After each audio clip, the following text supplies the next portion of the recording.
सराररा सुन ले मोर कबीर, बुरा न मानो होली है। इसका क्या मतलब है? नमस्कार दोस्तों, मैं अविनाश दास रेशनल कबीर यूट्यूब चैनल में आप सबका हार्दिक स्वागत करता हूं।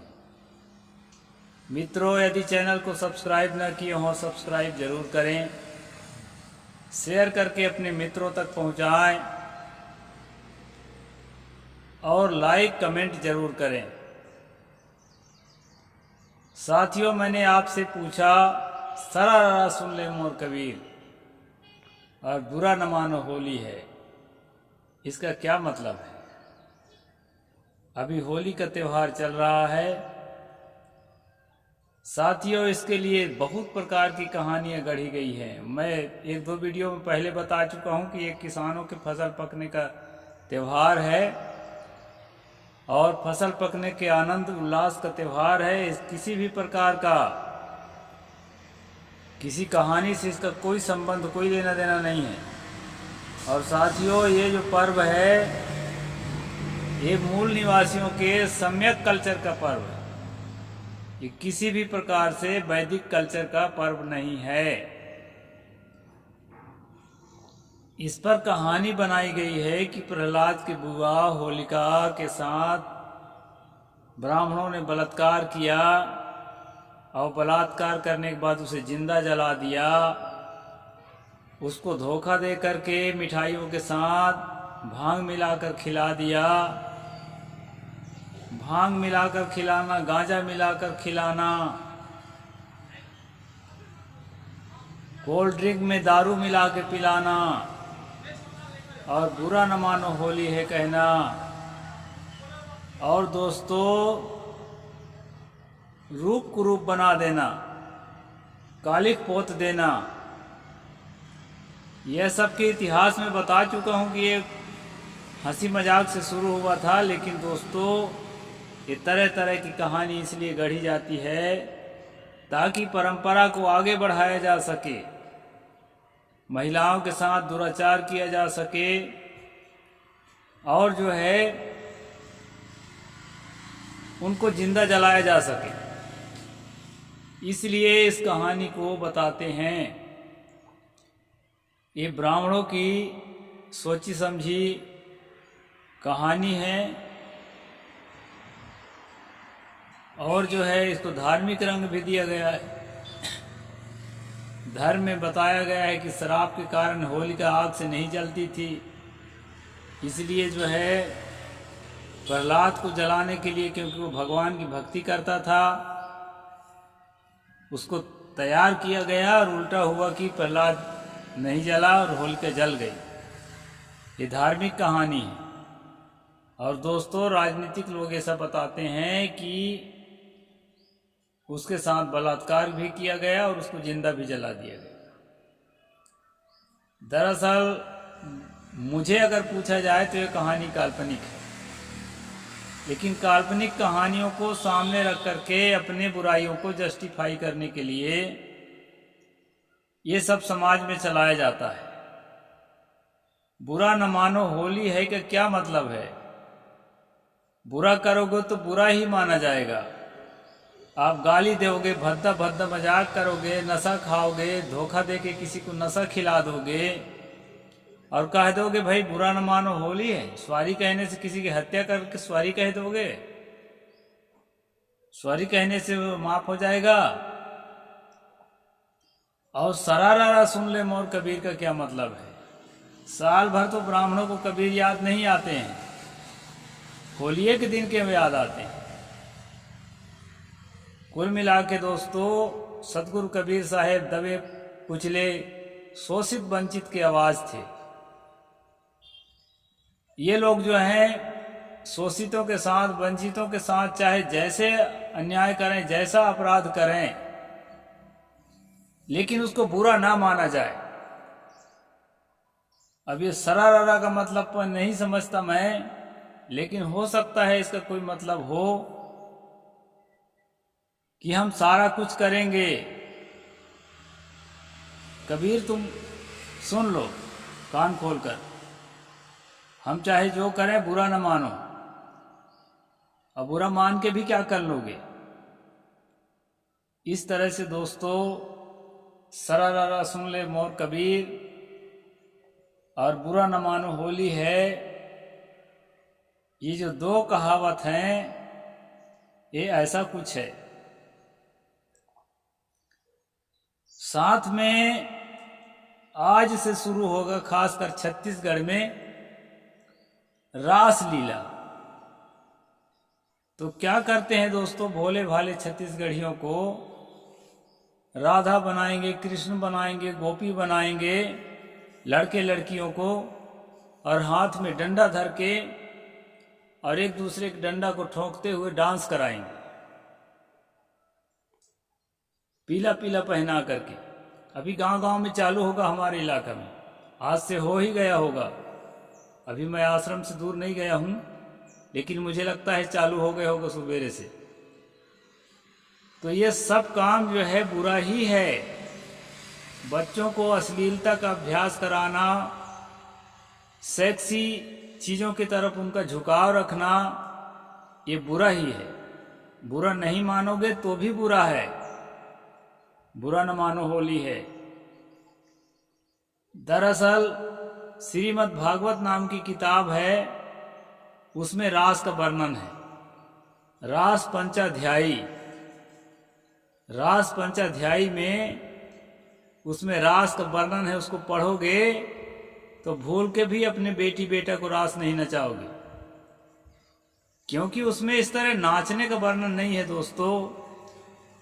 उस तरह जो है उसमें जो है, जो आप लोग पोर्न वीडियो देखते हैं, ब्लू फिल्म देखते हैं, ब्लू फिल्म और पोर्न वीडियो जो होते हैं ना, उससे भी ज्यादा भद्दा है भागवत का रास पंचाध्यायी।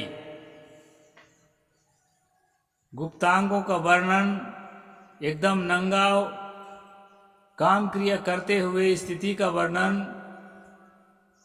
उस क्रिया के दौरान जो अनुभूति होती है उनके मनों में, उनका वर्णन पूरी तरह से खुला और कहना चाहिए कि नंगी तस्वीर के साथ वर्णन किया हुआ है। उसको रास कहते हैं। रास का मतलब नाचना उचना नहीं होता। आप पढ़ लीजिए, अपने आंखों से पढ़िए किसी भी प्रकाशन का रास पंचाध्यायी श्रीमद् भागवत में, और कुब्जा वाला प्रसंग पढ़िए, उसमें कुब्जा वाला, कृष्ण और कुब्जा वाला, तो आपको समझ में आ जाएगा कि रास का मतलब क्या होता है। और भूल करके भी अपने नन्हे मुन्ने बेटी बेटों को रास नहीं नचाओगे। रास एक गंदी हरकत का नाम है, किसी भी प्रकार से नाच कूद वाली बात नहीं है। नहीं तो मैं खंडन नहीं करता। इसलिए किसी भी सुसभ्य खासकर कबीरपंथी अपने बच्चे को रास नाचने के लिए ना भेजें, नहीं तो वो बच्चे खोज करेंगे आखिर ये रास है क्या चीज।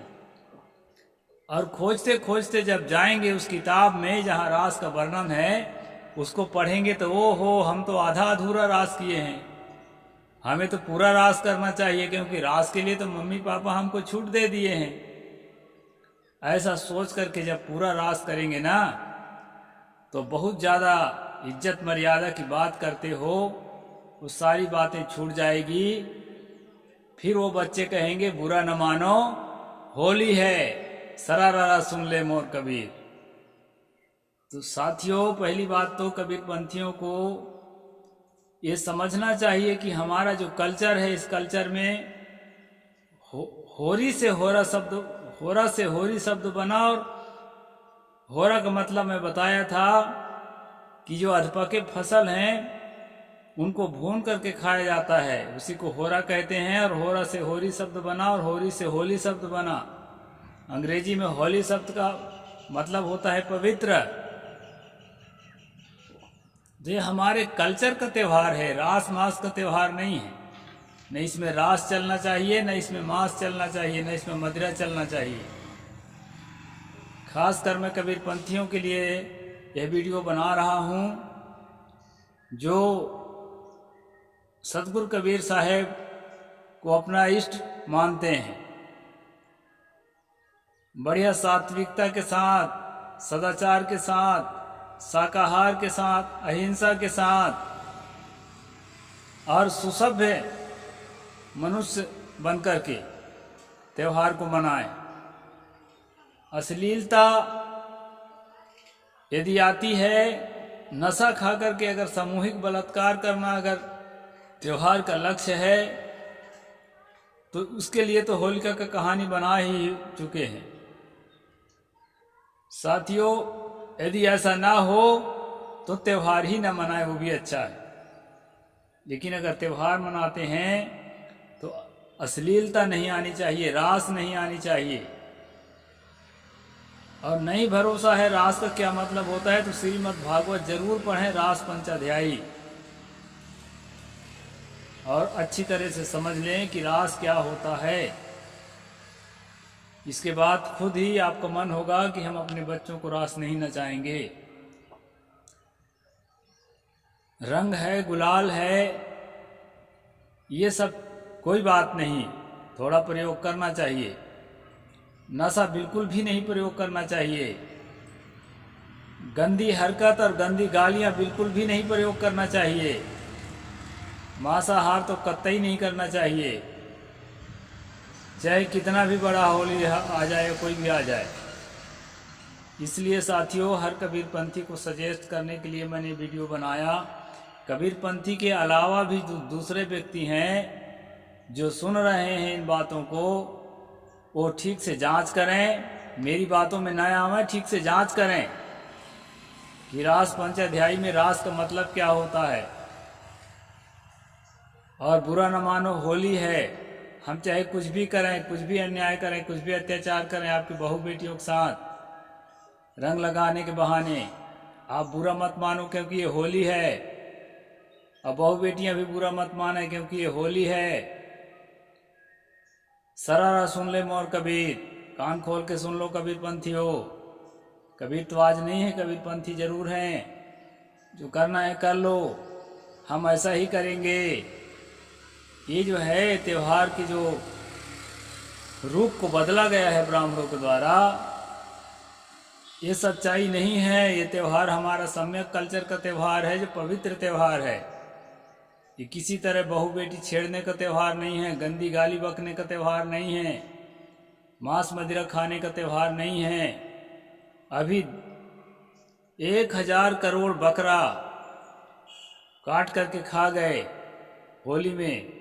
अभी आंकड़ों को जांच किया गया तो पाया गया। तो साथियों,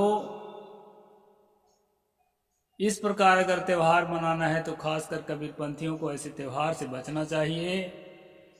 ऐसे त्यौहार मना करके अपने धर्म को भ्रष्ट नहीं करना चाहिए। हमारा धर्म अहिंसा का धर्म है, हमारा धर्म शाकाहार का धर्म है, हमारा धर्म पवित्रता का धर्म है, सुसभ्यता का धर्म है। गंदे गंदे फुहर फुहर शब्द बोलने का धर्म नहीं है। बहू बेटियों पर कुदृष्टि डालने का धर्म नहीं है। कबीर धर्म एक पवित्र धर्म है। किसी भी शाखा के कबीरपंथी हो आप, वंश परंपरा के कबीरपंथी हो, पारख परंपरा के कबीरपंथी हो, नाद वंश के परंपरा के कबीरपंथी हो, रामपाल परंपरा के कबीरपंथी हो, गरीबदासी, कबीरपंथ में मतभेद हो सकता है, लेकिन पवित्रता में कोई भेद नहीं है। हमारा पूरा कबीरपंथ पवित्रता से ओतप्रोत है। इसलिए दोस्तों, बुरा न मानो, होली है, ये बिल्कुल भी गलत है। सरारा सुन ले मोर कबीर, ये बिल्कुल भी गलत है। इन जैसे बातों को बिल्कुल भी अपने जीवन में अप्लाई न करें, और बल्कि इसके रोकने का प्रयास करें।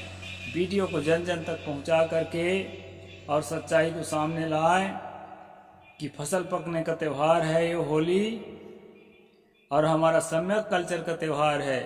सम्यक कल्चर में आते हैं दोस्तों, बौद्ध आते हैं, जैन आते हैं, आजीवक आते हैं, और आगे चल कर के इसी कल्चर में जो नई चीज़ें पैदा हुई है उसमें कबीरपंथ आता है, और लिंगायत आता है, सिख धर्म आता है। ये सब सम्यक कल्चर के हैं।